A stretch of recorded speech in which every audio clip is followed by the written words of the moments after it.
Everyone in the town believed Amina's heart was impossible to win. Some admired her for refusing to settle, while others quietly laughed behind her back, convinced she would never find anyone worthy enough. But no one knew the promise Amina had made to herself years earlier. She had sworn that she would never marry a man unless she was absolutely certain he was the one God had created for her. She believed true love would arrive like a miracle, effortless, undeniable, and perfect. What she didn't know was that life rarely rewards those who wait for perfection. Sometimes, while people wait for the perfect chapter, life quietly closes the entire book.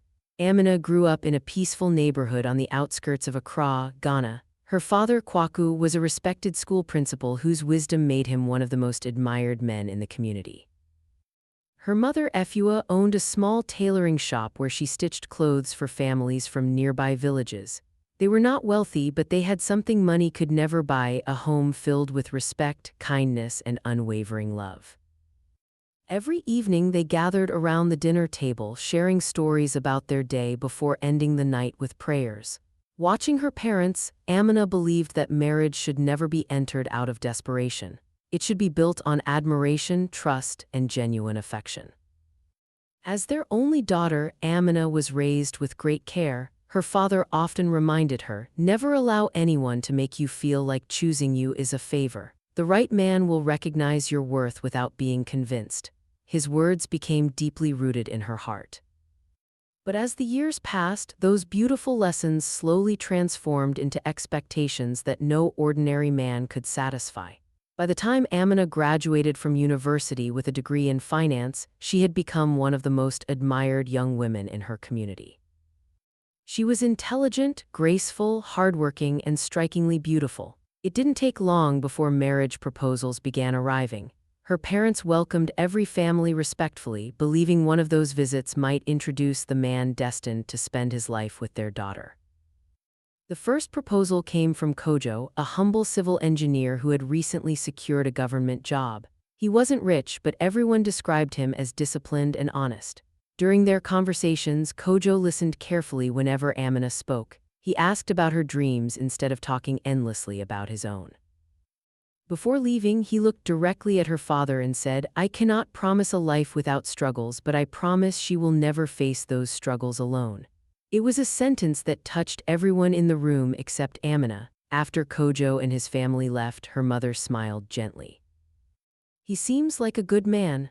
Amina remained quiet for a moment before shaking her head. "He's kind," she admitted, "but kindness alone isn't enough. I want someone who has already achieved something bigger." Her father didn't argue, he simply nodded and respected her decision. Months later, another proposal arrived. This time it was Dr. Nana Mensah, one of the city's most respected physicians. He owned a beautiful home, drove an expensive vehicle, and had earned a reputation for helping families who couldn't afford medical treatment. Many women dreamed of marrying someone like him. Amina agreed to meet him. Their conversation flowed easily. He spoke with confidence but without arrogance. He admired her ambition and encouraged her career. Yet as they talked, Amina noticed the lines beginning to form around his eyes. When she learned he was 43, she quietly lost interest. Later that evening, she told her closest friend Amina, "He's successful, but he's too old." Amina looked at her thoughtfully. "You're looking at the number on his birth certificate," she replied softly. "Have you looked at his heart?" Amina smiled politely. "I just don't think he's the one." Life moved on. Every year another wedding invitation arrived. One by one, her closest friends found partners. Some married businessmen, others married teachers, mechanics, farmers, or entrepreneurs still struggling to build their dreams. Whenever Amina attended those ceremonies, relatives would inevitably ask the same question. "So, when will we dance at your wedding?" She would laugh confidently. "When I meet the man God created just for me." People admired her certainty. What they didn't see were the long evenings she spent scrolling through social media, watching glamorous couples traveling the world together, exchanging expensive gifts, celebrating anniversaries in luxury resorts, and smiling beneath perfectly edited photographs. Slowly, without realizing it, Amina stopped comparing real men to real relationships. She began comparing them to carefully crafted fantasies. Years passed, her standards became even higher. If a man lacked wealth, she walked away. If he lacked confidence, she walked away. If he wasn't tall enough, charming enough, successful enough, or sophisticated enough, she convinced herself that waiting a little longer would surely bring someone better. Meanwhile, life quietly continued. One Sunday after church, Amina noticed a familiar face helping an elderly woman carry heavy bags toward her home. It was Kofi. He had taught mathematics at the local secondary school for nearly a decade. Children adored him because he treated every student with patience, whether they excelled or struggled. Parents respected him because he often paid examination fees for students whose families couldn't afford them. Elderly neighbors loved him because he never passed anyone in need without offering help. He wasn't wealthy, his clothes were simple, his car was nearly 15 years old, but there was something peaceful about him that money couldn't explain. As Amina watched him laugh with the elderly woman, her mother quietly whispered beside her, "That young man has one of the purest hearts I've ever seen." Amina smiled politely. "He's nice." Her mother noticed the hesitation. Sometimes nice is exactly what keeps a family together. Amina changed the subject. Weeks later, Kofi unexpectedly visited her father's house with his uncle. Unlike the other men who had come dressed in expensive suits, Kofi arrived wearing a neatly pressed traditional outfit that reflected simplicity rather than wealth. He greeted everyone with humility before speaking honestly.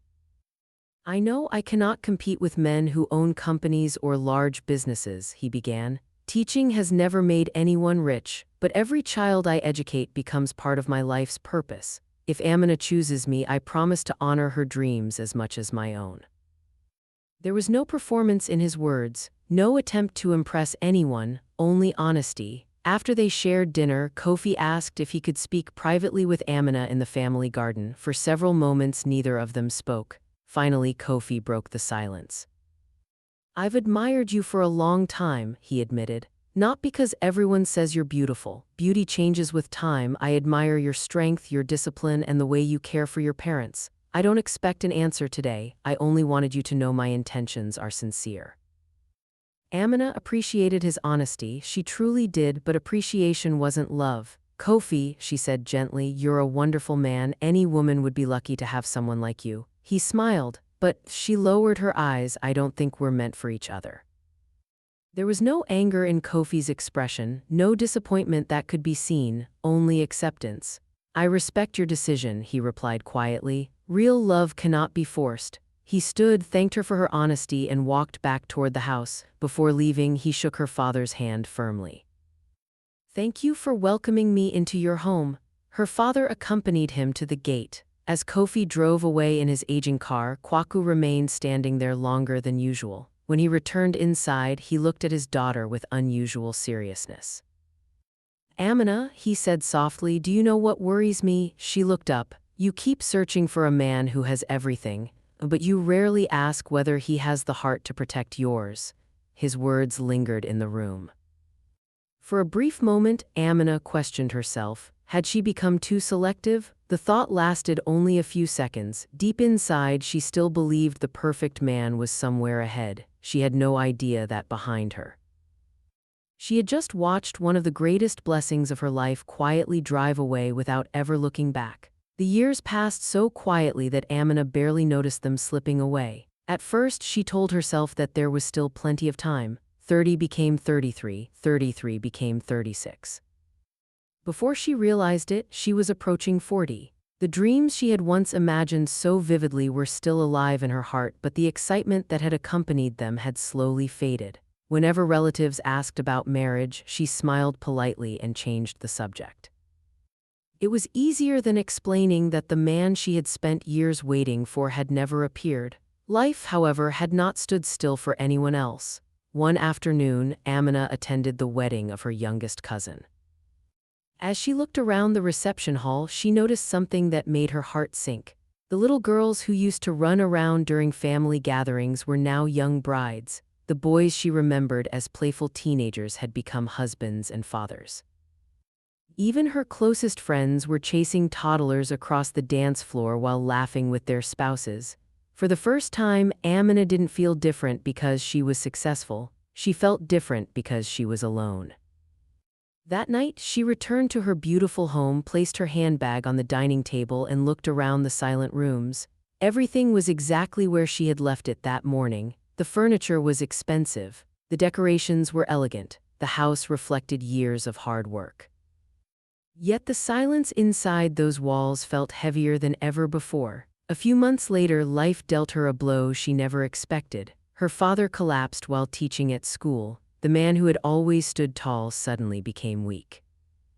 Doctors diagnosed him with a serious heart condition that required constant treatment. From that day forward, Amina's routine changed completely. Every morning she rushed to work, and every evening she hurried to the hospital. Weekends disappeared into doctor's appointments and pharmacy visits.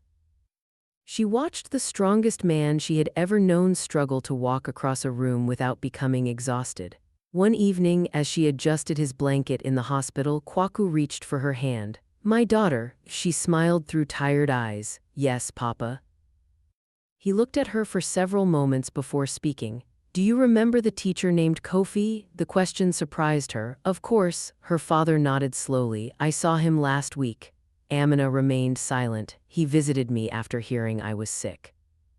She looked down at the floor. "He asked about you." A strange ache settled in her chest. "What did you tell him?" Kwaku smiled gently. "I told him you were doing well." Then his smile faded. "He has a beautiful family now." Those simple words struck harder than Amina expected. She had imagined Kofi moving on with his life, but hearing it spoken aloud somehow made it real. A few weeks later, Kwaku passed away peacefully. The funeral drew hundreds of people whose lives he had touched over the years. Former students traveled from distant cities to honor the man who had changed their lives. As people shared stories about his kindness, Amina stood beside her mother, trying to remain strong. Then she saw someone quietly approaching. It was Kofi. He wasn't alone. Beside him stood his wife, carrying a tray of food they had prepared for grieving visitors. Their two children respectfully greeted Amina before helping serve guests without being asked. Throughout the day, Kofi never tried to draw attention to himself. He simply worked alongside other volunteers, comforting mourners and assisting wherever he was needed. At one point, their eyes met. He offered her a gentle nod filled with compassion, not pity. For reasons she couldn't explain, Amina suddenly remembered the day she had told him they weren't meant for each other. She wondered what life would have been like if she had answered differently. That question followed her long after the funeral ended. Months passed. Her mother became quieter after losing her husband. The cheerful woman who had once filled their home with laughter now spent long hours sitting on the veranda, staring at the empty chair where Kwaku used to drink his evening tea. Amina did everything she could to comfort her, but some wounds could not be healed with words. One Saturday, hoping to distract both herself and her mother from grief, Amina volunteered at a community literacy program for children. It was there that she met Daniel. Daniel wasn't the kind of man she would have noticed years earlier. He wasn't wealthy. He wasn't flashy. His clothes were simple, and his smile carried the quiet sadness of someone who had survived great pain. As they worked together organizing books for the children, Amina learned that Daniel had lost his wife to cancer 3 years earlier. Since then, he had been raising his young daughter alone while managing a small printing business. Despite everything life had taken from him, bitterness had never found a home in his heart. Instead, he greeted every child with patience and every stranger with kindness. Over the following months, they became friends. There was no pressure, no pretending, no grand promises. They simply talked, sometimes about books, sometimes about work, sometimes about grief. One rainy afternoon, after finishing another volunteer session, they sat beneath a shelter watching children splash through puddles. Daniel smiled as he watched his daughter laughing with the others. "You know," he said quietly, "when I was younger, I thought the greatest gift in life was finding the perfect person." Amina looked toward him. "What changed?" He remained silent for a moment. "Losing my wife." She waited. Daniel continued. "When someone you love is gone, you stop remembering whether they were perfect. You remember the little things, the way they smiled when you came home, the way they held your hand when life became difficult, the way they believed in you when you couldn't believe in yourself." His words settled deeply inside her. He looked at her gently. Perfect people don't exist, Amina, faithful hearts do. For a long time, neither of them spoke. That evening, Amina returned home and opened an old wooden box filled with photographs. She found pictures from university, family celebrations, friends' weddings. Then she found a photograph taken years earlier at a community fundraiser. Standing in the background was Kofi. She stared at the picture for several minutes before quietly closing the box. For the first time in her life, she allowed herself to cry, not because she had remained unmarried for so long, but because she finally understood what she had been searching for. She had spent years looking for perfection while genuine love had knocked on her door more than once. Life had never failed her, she had simply misunderstood what truly mattered. As time passed, Daniel became an important part of both her life and her mother's. He visited often, helped repair broken things around the house without being asked, and always made time to sit with her mother, listening patiently as she shared memories of her late husband. One evening, after walking Amina home, Daniel stopped at the front gate. "I've been thinking about something," he said. She smiled. "So have I," he laughed softly. "I don't have a mansion," she smiled wider. "I know, I don't own luxury cars. I've noticed, I can't promise a life without challenges." She looked directly into his eyes. "I don't need that promise anymore." Daniel took a slow breath. "What I can promise is honesty, respect, friendship, and someone who will never stop choosing you even when life becomes difficult." Tears filled Amina's eyes. Years ago, she would have searched for what he lacked. Now she only saw everything that truly mattered. With a trembling smile, she reached for his hand. "I spent so many years waiting for a perfect man," she whispered. "Then life taught me that perfection was never what my heart needed." Daniel gently squeezed her hand. "What does your heart need?" She smiled through her tears. "Someone who stays." 6 months later, surrounded by close family and friends, they exchanged their vows in a simple church ceremony. There were no extravagant decorations, no luxury ballroom, no attempt to impress strangers, only sincere smiles. Her mother watched with tears of joy, whispering to herself, "Your father would have been so proud." As Amina walked down the aisle, she realized something she wished she had understood years earlier. The happiest marriages were not built by two perfect people. They were built by two imperfect people who chose to love each other with patience, forgiveness, and unwavering commitment. Years later, whenever younger women sought her advice about relationships, Amina never told them to lower their standards. Instead, she told them to raise the standards that truly mattered. "Choose someone who respects you when no one is watching," she would say. "Choose kindness over charm, character over status, loyalty over luxury, because beauty fades, money changes, and success rises and falls, but a genuine heart will remain beside you when everything else disappears." Looking back, Amina no longer saw herself as a woman who had wasted years. She saw herself as someone who had learned a difficult lesson that many people never understand until it is too late. She had discovered that waiting for love is never wrong. But waiting for perfection can quietly steal the years meant to be shared with someone who was never perfect, only genuine. And in the end, she realized that life hadn't denied her happiness. It had simply waited until she was wise enough to recognize what happiness truly looked like. Because sometimes the greatest love of your life doesn't arrive wearing perfection. It arrives carrying honesty, patience, and a heart that never stops choosing you.